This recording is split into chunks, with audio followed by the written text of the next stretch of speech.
Are you ready to scale your business in a way that's aligned with your soul and profitable? I'm Casey Rossi, a business and leadership coach. I've been a full-time entrepreneur for 30 years and love business. I help conscious leaders increase their impact and optimize their lives. Join me each week for tips and deep conversations on cultivating confidence, increasing your visibility, elevating your vibration, and leading with purpose without burning out. Let's go. My guest today is Gerald Leonard. Gerald is an international keynote bassist and culture change expert. His programs integrate music, productivity, workplace culture, and neuroscience.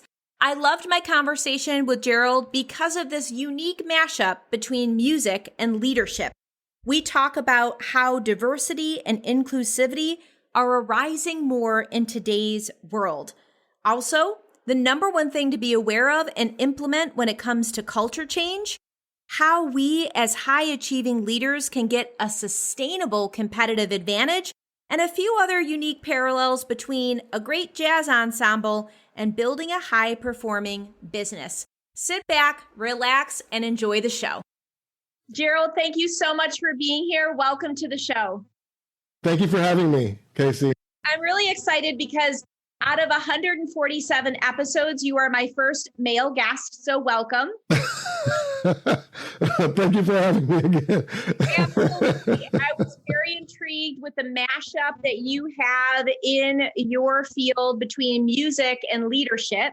Yes. Two things that are very near and dear to my heart. I play piano and I love to sing, and so I know we're going to have an excellent conversation. I would appreciate it if you could introduce yourself in your own words to the listeners who are new to you. Okay. Well, my name is Gerald Leonard, and I am a professional bassist and a certified business consultant. I own a couple of companies, one called Turnberry Premier, which is a strategic project program portfolio management and IT consulting firm, and it's a minority-based business, as well as Leonard Productivity Intelligence Institute, which is an online magazine called Productivity Intelligence. In both of my businesses and my book, I integrate productivity, workplace culture, and neuroscience in the core concepts of what I teach and consult in. But I also, in my books, I use music as the metaphor because I did my bachelor's and master's in music, master's at Cincinnati Conservatory in classical music, and studied a year at Juilliard after that with my teacher's teacher, and played professionally in New York. And so after being in the field of IT for a long time and still playing professionally, I started seeing the synergy between music and business and high-performing music teams and high-performing business teams, and saw that there was a correlation between the two, and started writing about it in one of my clients. Oh, fantastic. I can't wait to dive into those parallels and correlations. But first off, I just want to rewind because you mentioned minority business, and I'm very curious to see your thoughts or hear your thoughts on how you envision diversity and inclusivity arising more in today's marketplace and businesses. Yeah, I think at this point in time, the nation's conscience has been pricked, right? I think there was like the perfect storm, not to mention the George Floyd situation, but I think it was the catalyst with the perfect storm of the pandemic and the perfect storm of the economy and just so many other things that were going on. And previous to that, when you had any kind of situation that happened like that created some form of an uprising, you didn't have millions of people sitting at home feeling like they can't breathe because they were on lockdown because of the pandemic. They lost their job. They had family members that were dying. They couldn't go anywhere. You couldn't travel internationally. It was like the whole world had been put in timeout. And so when those words came out, I can't breathe, I think it resonated across the globe for everyone because in some form or fashion, everyone felt themselves in a position where they couldn't breathe. I can't reach out and go see my mom. I can't see my grandma. I can't go to work. I'm not sure how I'm going to hold on to my home. And there was so much pent up demand or frustration or turmoil that it resonated, and people, albeit against their own health reasons, went out and marched and did other things. And so I think it just pricked the conscience. And then when it comes to business, I think it made corporations a lot more aware of the need for diversity and just how the minority cultures, how much they spend from a business perspective, and that they can't be ignored from that perspective anymore and do well in business. Plus, the demographics of our society is changing. There's so many more women in business that we have to really take consideration and be a lot more aware and sensitive to that, as well as the diversity. And companies that are diverse are more innovative. Absolutely, 100%. I have a question for you because a lot of our listeners are solopreneurs, Yep. and it may just be a team of one. And in that, how can we take steps and initiatives towards diversity and inclusivity?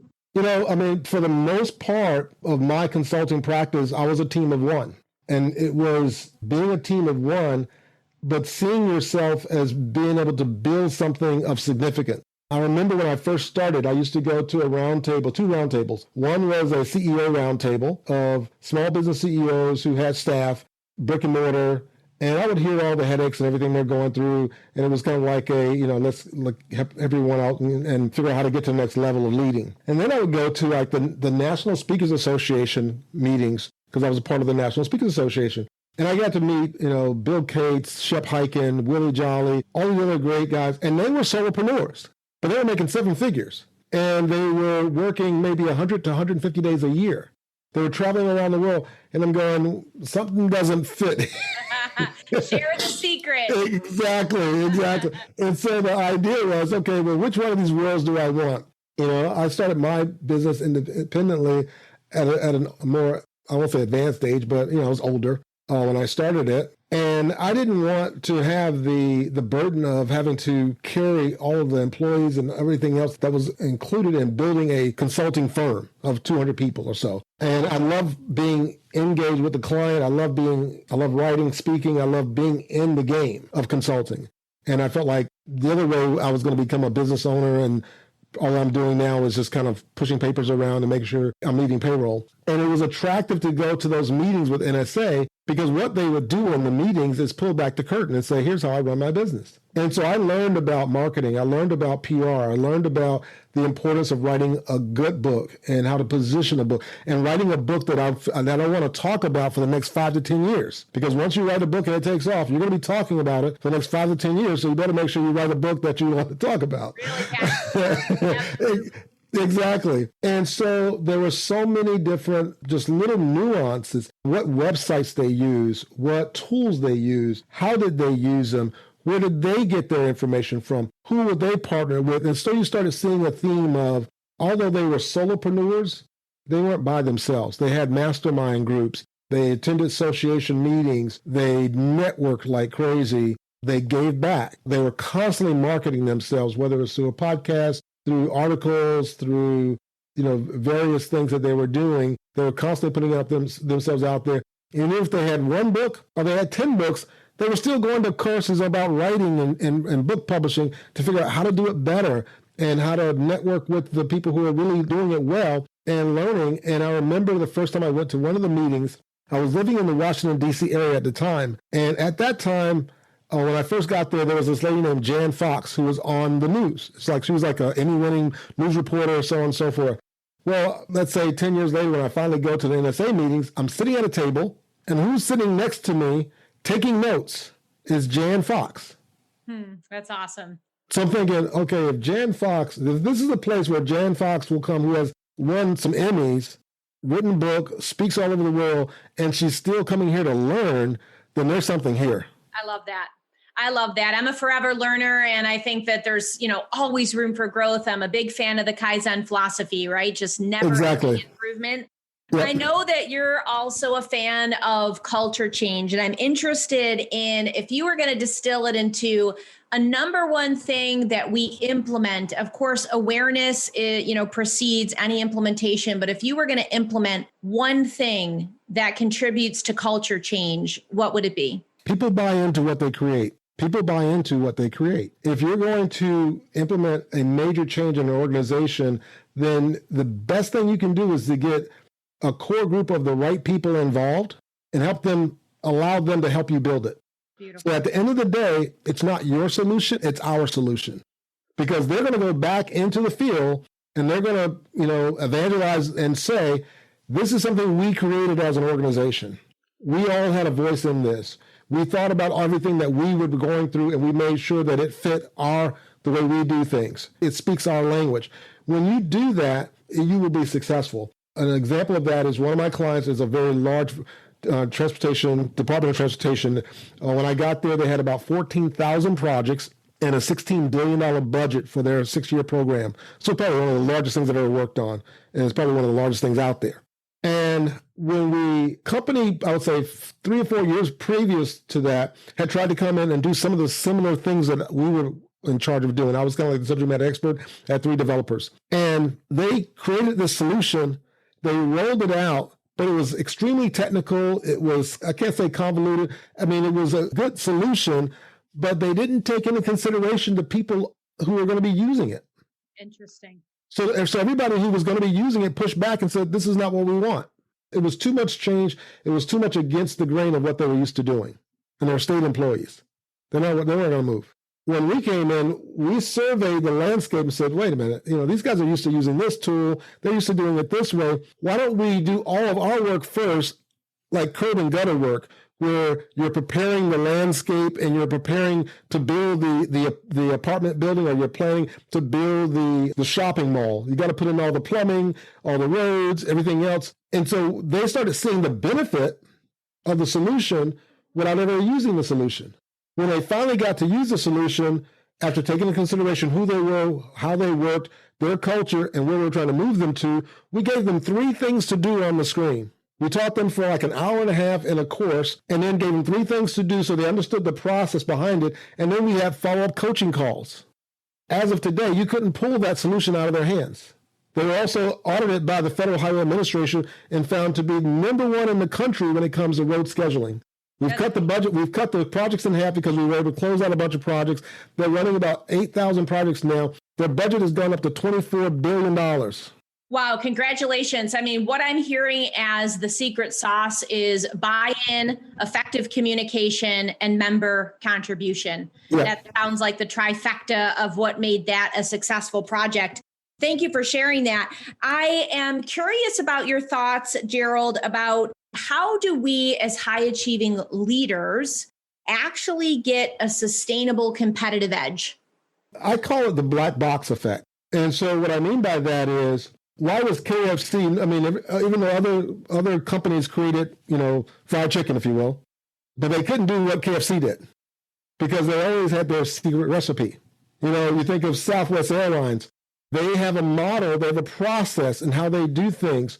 And although American, Continental, or other companies try to come up with them, unless you're going to boil down and say, we're going to fly one type of plane, have one type of engineer, have one type of pilot, and do hub and spoke flights, you can't compete with Southwest. They've always been profitable as an airline. So they figured out the secret sauce that it's really difficult to imitate, even if they explained it to you, because it would require you to make so much change.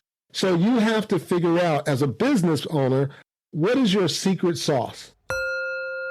This episode is brought to you by Know Thyself and Lead, my free mini training that unlocks the top 3 secrets that you need to joyfully thrive. You'll learn the #1 way to fuel action so that you're never stuck or procrastinate again. You'll crack the code and unveil your specific aligned purpose for more flow and ease. And you'll discover the way to propel you further, faster.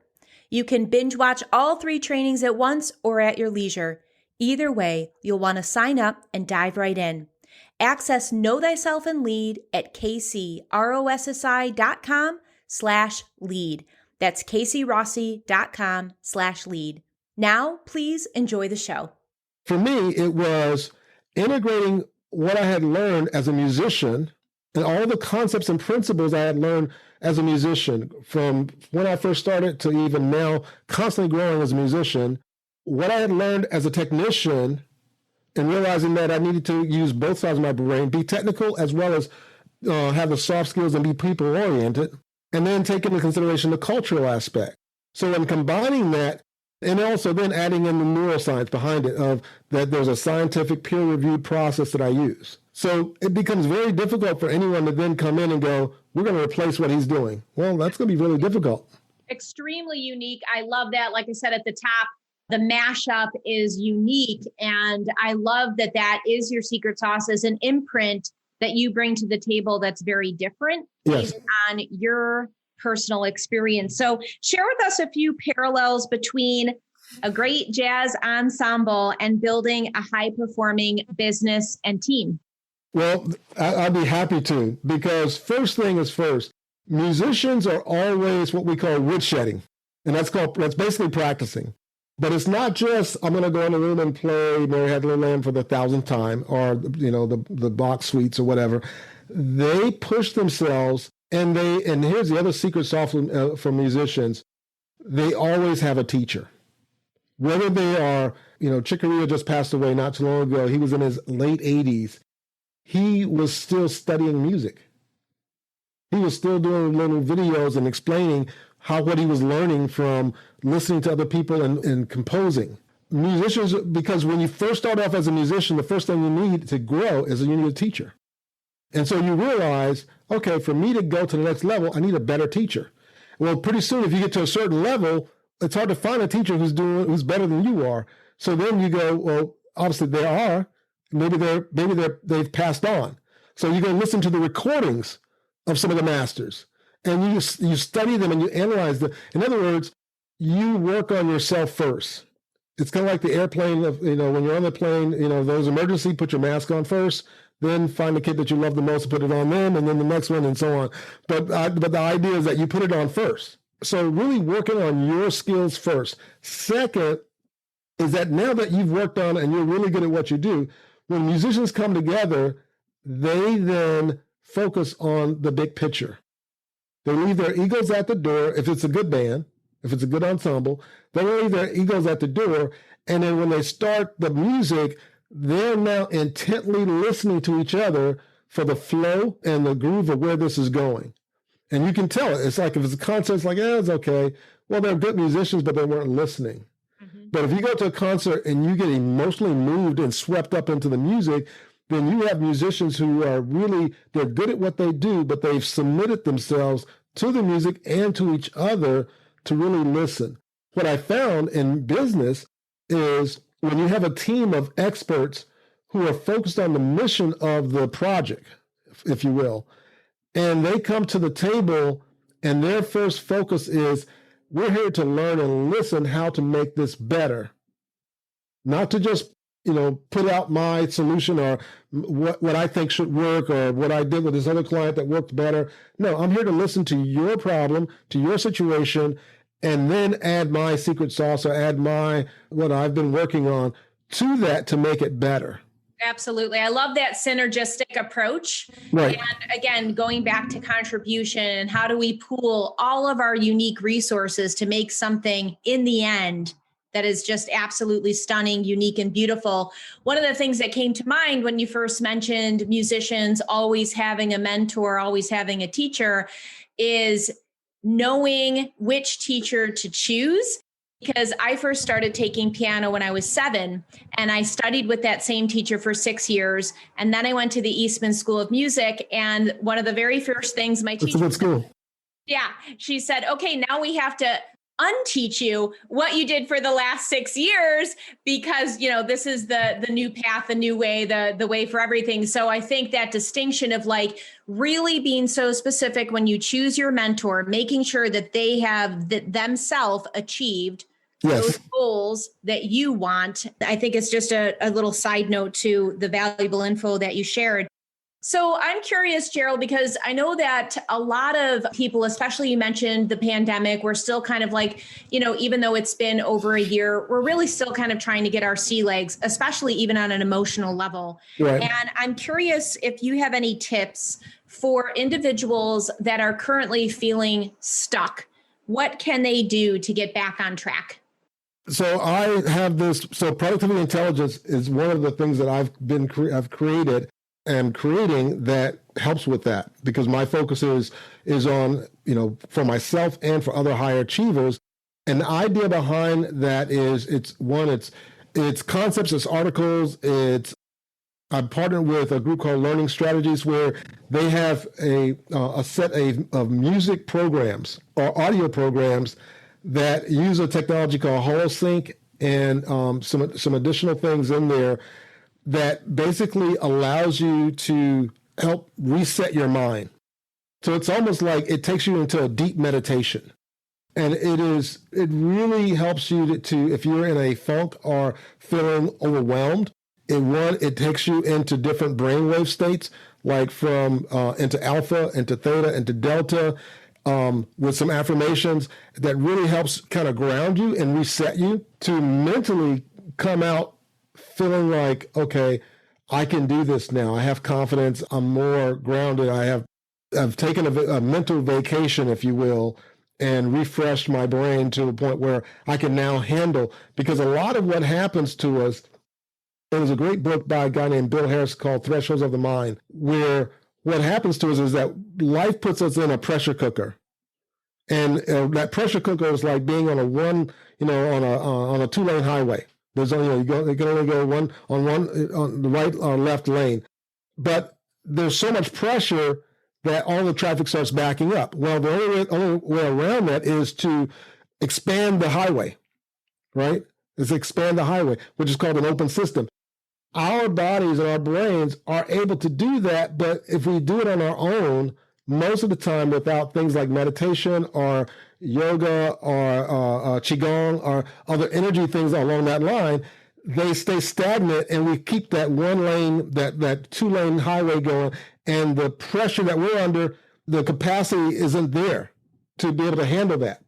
And so by using tools like, some of the learning strategy paraliminals that I advertise on my website, or things that I've written in my book about exercises and things along that line, it helps you expand your brain's capability to be able to now handle more with ease, if that makes any sense. Because a lot of times we get overwhelmed, especially as we're trying to go through what we're dealing with, and it's the problem is that our capacity to handle it isn't as great as it needs to be. And so we have to expand it, but you have to know how to expand that capacity.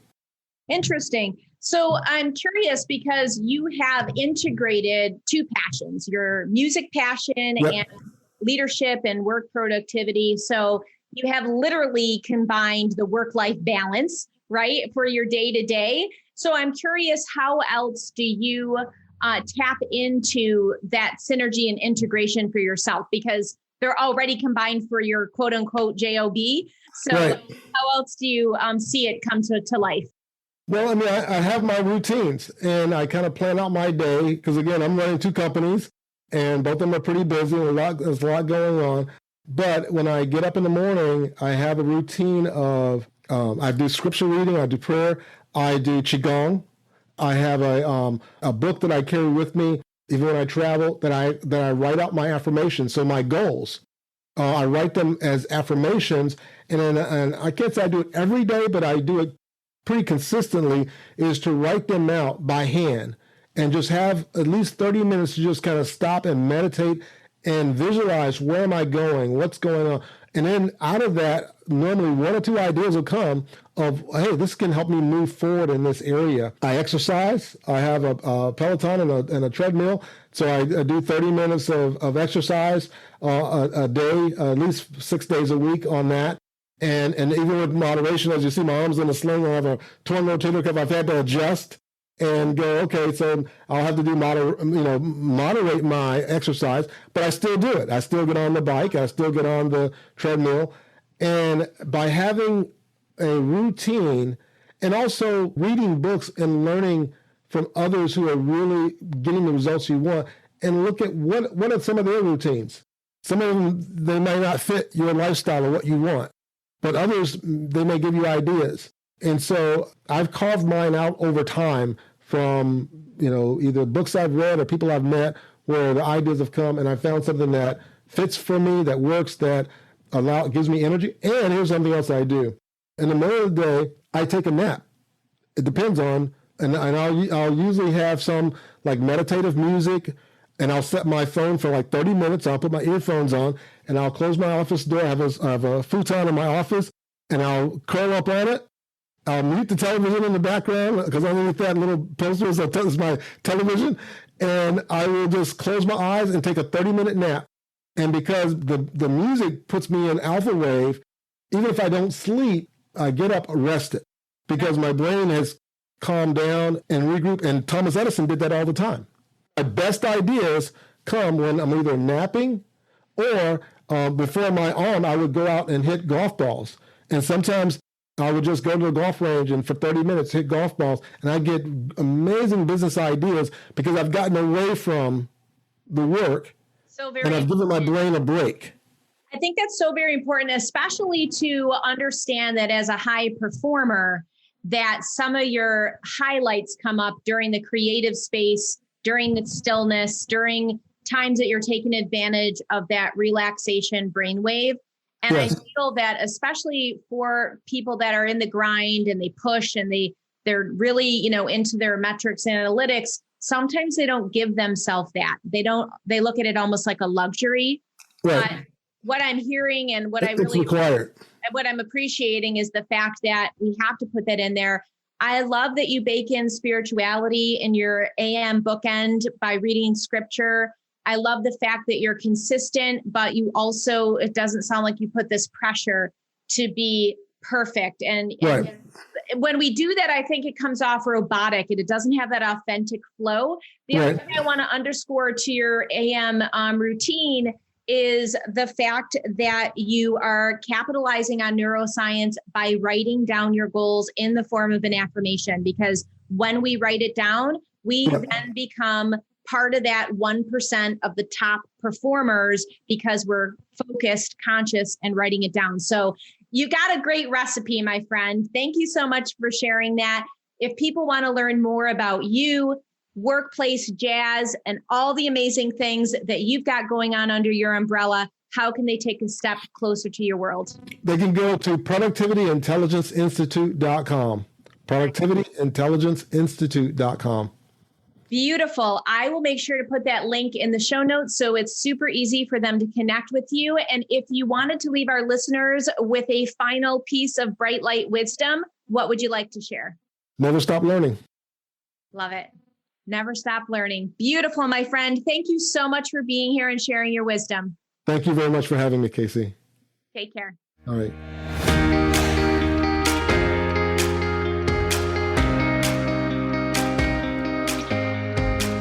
I hope you enjoyed today's episode. If so, feel free to head over to lovethepodcast.com/brilliance to leave a review. And Karenski925 from the US says, refreshing, fun, and actionable. Casey is warm and engaging while pulling out these golden nuggets and tips for living a successful life and having a thriving time in business. As an entrepreneur, it's very refreshing to have her as a resource for my business, yet she still addresses me as a whole person, which is so important. Thanks, Casey. And thank you, Karen. I really appreciate you taking the time to share your thoughts about the Women Developing Brilliance podcast. If you want to do the same, head over to lovethepodcast.com/brilliance. Thank you.